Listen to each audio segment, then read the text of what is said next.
Hello students, আমি উষসী চৌধুরী চলে এসেছি অপারেটিং সিস্টেমের পরের ভিডিওতে, যেখানে আমরা শিখে নেব প্রসেস টার্মিনেশন।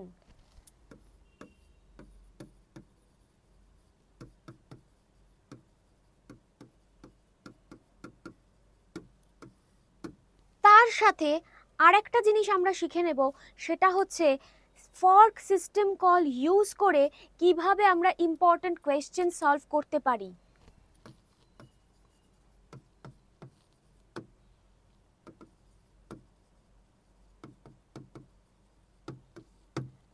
তাহলে শুরু করা যাক প্রসেস টার্মিনেশন। টার্মিনেশন শব্দটা থেকেই আমরা বুঝতে পারছি টার্মিনেশন মানে হচ্ছে যেটা চলছে, কোনোটা রানিং বা কোনোটা শেষ হয়ে যাচ্ছে, মানে শেষ হয়ে গেছে, সেই জিনিসটাকে বন্ধ করে দেওয়া বা স্টপ করে দেওয়া। এবার স্টপ কখন করব? একটা প্রসেসকে স্টপ বা টার্মিনেট কখন করব? যখন সে তার লাস্ট স্টেটমেন্ট এক্সিকিউট করে ফেলবে, তখনই কিন্তু একটা প্রসেস টার্মিনেট হয়ে যায়। এবং সেটা কে করে? কার্নেল বা ওএস করে। কিভাবে করে? এক্সিট সিস্টেম কল ইনভোক করে। এক্সিট, এই এক্সিট সিস্টেম কলটাকে ইনভোক করে কিন্তু একটা প্রসেস টার্মিনেট হয় যখন সে তার শেষ স্টেটমেন্টটা এক্সিকিউট করে ফেলে। এবার যেই একটা প্রসেস টার্মিনেট হয়ে গেল, তখন তার সাথে জড়িত যা যা রিসোর্সেস ছিল, যেমন ধরো সিপিইউ হতে পারে বা মেমোরি হতে পারে বা ইনপুট আউটপুট ডিভাইস হতে পারে, তো সেগুলো তো আর অ্যালোকেট করে রাখার কোনো মানে নেই। যেই প্রসেসটা টার্মিনেট হয়ে গেল, সঙ্গে সঙ্গে সেই সমস্ত রিসোর্সেসও কিন্তু ডিঅ্যালোকেট হয়ে যাবে।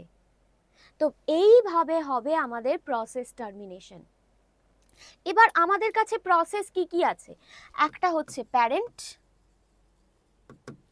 আর একটা হচ্ছে তার চাইল্ড। কি হতে পারে? হয় প্যারেন্ট প্রসেসটা টার্মিনেট হবে, নয়তো চাইল্ড প্রসেসটা টার্মিনেট হবে, তাই তো?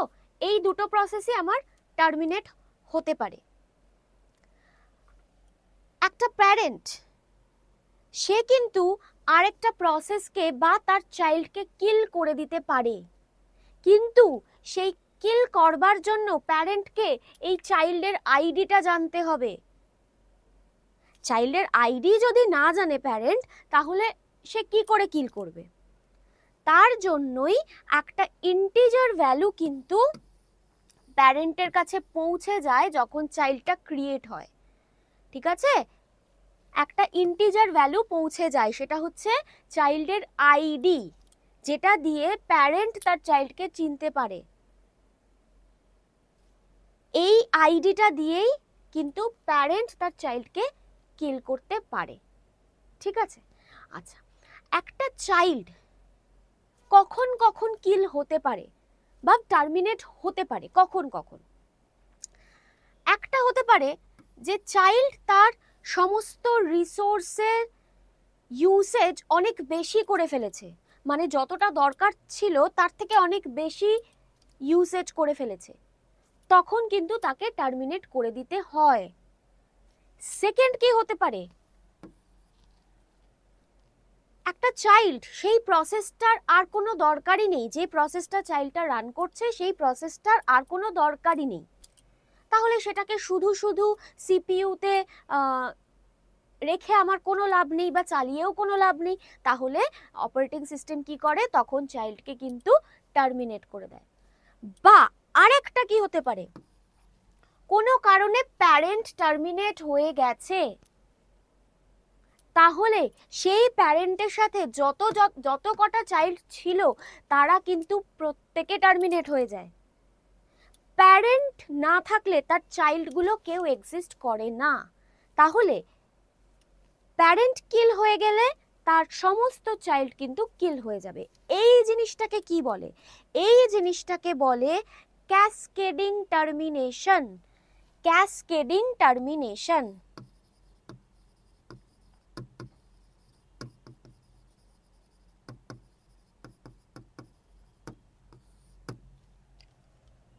এই জিনিসটা কিন্তু খুব ইম্পর্টেন্ট যে ক্যাসকেডিং টার্মিনেশন কাকে বলে।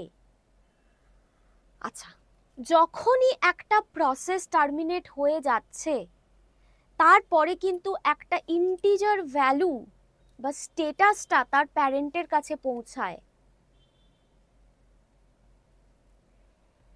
তাহলে এই হচ্ছে আমাদের প্রসেস টার্মিনেশন।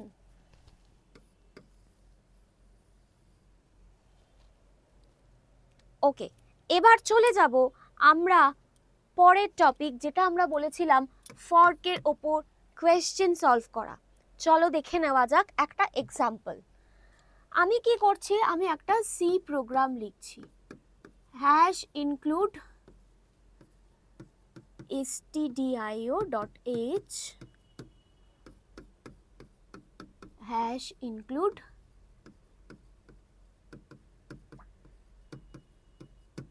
এগুলো আমি হেডার ফাইল নিয়ে নিলাম।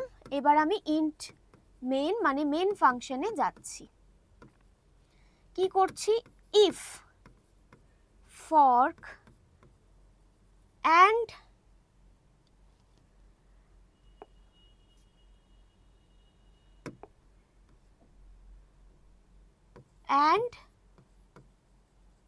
ফর্ক, দেন আমি কি করব, ফর্ক।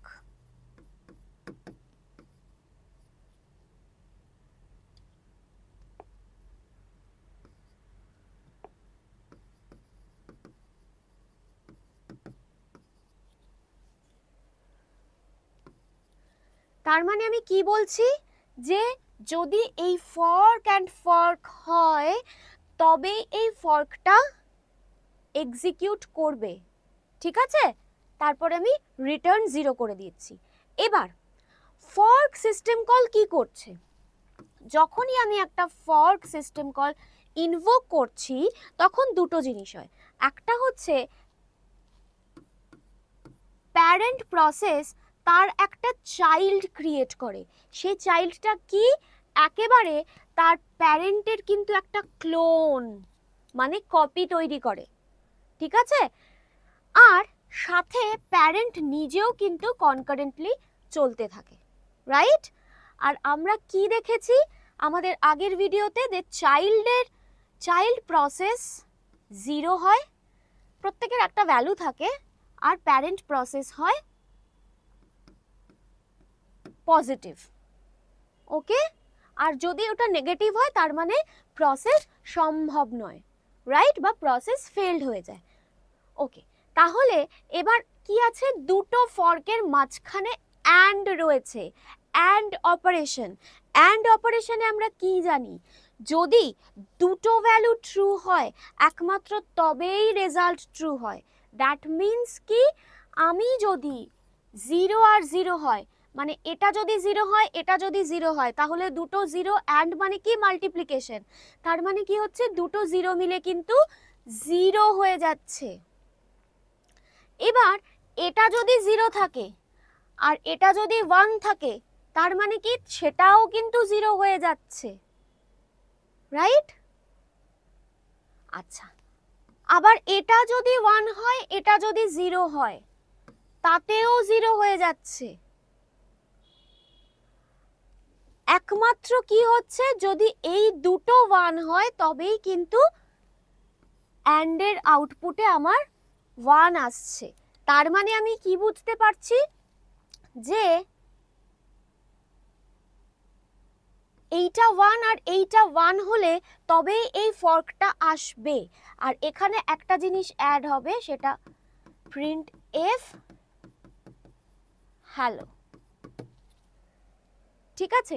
তার মানে কি এখানে 1 আর এখানে 1, এই দুটো 1 হলে তবেই এই ফর্কটা এক্সিকিউট হবে, এবং তারপরে আসছে হ্যালো, হ্যালো মানে তারপরে প্রিন্টে যাবে, রাইট। প্রিন্ট কতবার হ্যালো হবে সেটা আমরা দেখব।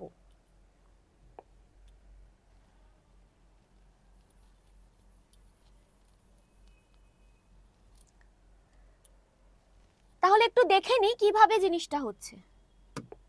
তাহলে কি, প্রথম হচ্ছে পি, পি এর পরে এই ফর্ক রয়েছে,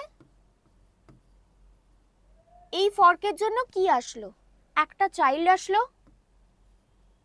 এটা হচ্ছে 0 আর একটা হচ্ছে পি পজিটিভ। ওকে, এবার এই ফর্কটার জন্য তো এই 0 আসলো আর পজিটিভ আসলো, তাহলে আমরা কি দেখছি, প্রথম ফর্কটাতে কিন্তু 0, প্রথমেই যদি 0 হয় তাহলে হবে না, কোনো একটা 0 হলেই হবে না, তাহলে এইখানে একটা হয়ে গেল। তাহলে আমি এবার এইটাকে দেখি, ঠিক আছে, এটা হচ্ছে এই ফর্কটার জন্য +1, হ্যাঁ, তাহলে আমি এইটাকে কনসিডার করব, এটাকে আমি বাদ দিয়ে দিলাম, কেন, এই 0টার সাথে তো আমি নিতে মানে এটাকে আর বাড়াতে পারবো না, পরের ফর্কটায় যখন যাব তখন আমি এটাকে আর বাড়াতে পারবো না, কেন, কারণ 0এর সাথে যাই আমি নিই সেটা আমার 0 হয়ে যাবে, তাহলে আমি 1এরটা কনসিডার করব। আচ্ছা, তাহলে এখানে কি হবে, আবার একটা চাইল্ড প্রসেস ক্রিয়েট হলো C1 আর এখানে পিটা চলতে থাকছে, ঠিক আছে, এখানেও 0 আর এখানে +1, এটা হচ্ছে সেকেন্ড ফর্কটার জন্য, ঠিক আছে, তাহলে এটাও আমি নিচ্ছি না, মানে এটাকেও আর বাড়াবো না যখন আমি পরের ফর্কটাতে যাব, কেন, এটাও তো 0, তার মানে 0 সাথে কিছু থাকলে সেটা 0 হয়ে যায়, তাহলে এই দুটোকে আমি বাড়াচ্ছি না, কিন্তু এই দুটোর জায়গায় কিন্তু হ্যালো প্রিন্ট হবে, হ্যালো এই দুটোর জায়গায় প্রিন্ট হবে, শুধু কি হবে, এই সিটার এক্সপ্যান্ড হবে না, কেন, এই সিটা এক্সপ্যান্ড হবে না, তার কারণ একটাই, কারণ এই 0টা রয়েছে বলে, 0এর সাথে আমি এটা একবার 0 হলে পুরোটা 0 হয়ে যাবে, বা এটা 0 হলেও পুরোটা 0 হয়ে যাবে, তাহলে এটা 0 কখন হচ্ছে, এই সময়, তাহলে পুরোটা 0 হয়ে যাবে, তাহলে আর এটাকে আমি বাড়াবো না, এটা কখন হচ্ছে এখানে, তাহলে এখানে 0 আর 1, তাহলে এই 0 সময় কি হবে, এটাকে আর বাড়াচ্ছি না, কেন, বাড়িয়ে কোনো লাভ নেই, কারণ 0এর সাথে 0 সাথে যাই তুমি মাল্টিপ্লাই করো সেটা 0 হয়ে যায়, রাইট, তাহলে এইখানে আমার কি হচ্ছে, 1 আর 1, এই ফর্কের থেকে আসছে এখানে 1 আর এই ফর্কের থেকে এখানে আসছে 1, তার মানে 1 আর 1 অ্যান্ড অপারেশনে 1, তার মানে কি এইটাকে আমি আবার এক্সপ্যান্ড করছি এই ফর্কটার জন্য, মানে আমার এই থার্ড ফর্কটার জন্য, তার মানে এখানে কি হচ্ছে, C2 আর P, এখানে 0 এখানে 1, তাহলে এখানে আবার একটা হ্যালো প্রিন্ট হলো, এখানে একটা হ্যালো প্রিন্ট হলো, তাহলে আমি কতবার দেখছি টোটাল হ্যালো প্রিন্ট হলো, হ্যালো হ্যালো হ্যালো হ্যালো, তার মানে 4 টাইমস হ্যালো প্রিন্ট হলো, ঠিক আছে, তার মানে কি দেখছি, এখানে দেখো, এখানে যেহেতু দুটো 0 আছে সেহেতু এই দুটোকে আমি আর মানে সেহেতু এই প্রসেস দুটোকে আর মানে ফর্ক যখন কল হবে সেহেতু এই দুটো আর কাজ করবে না, যেহেতু 0 আছে, কেন, 0এর সাথে তুমি যাই মাল্টিপ্লাই করো 0 হয়ে যাবে, মানে আমি এখানে ফর্কের জন্য বাড়াতে পারতাম, আবার একটা চাইল্ড প্রসেস একটা প্যারেন্ট প্রসেস ক্রিয়েট করতে পারতাম, কিন্তু সেখানে আর প্রিন্টটা হতো না, কেন, 0এর সাথে 0 হয়ে যাবে যাই তুমি মাল্টিপ্লাই করো, সেই জন্য এই জায়গাটা আর বাড়ছে না,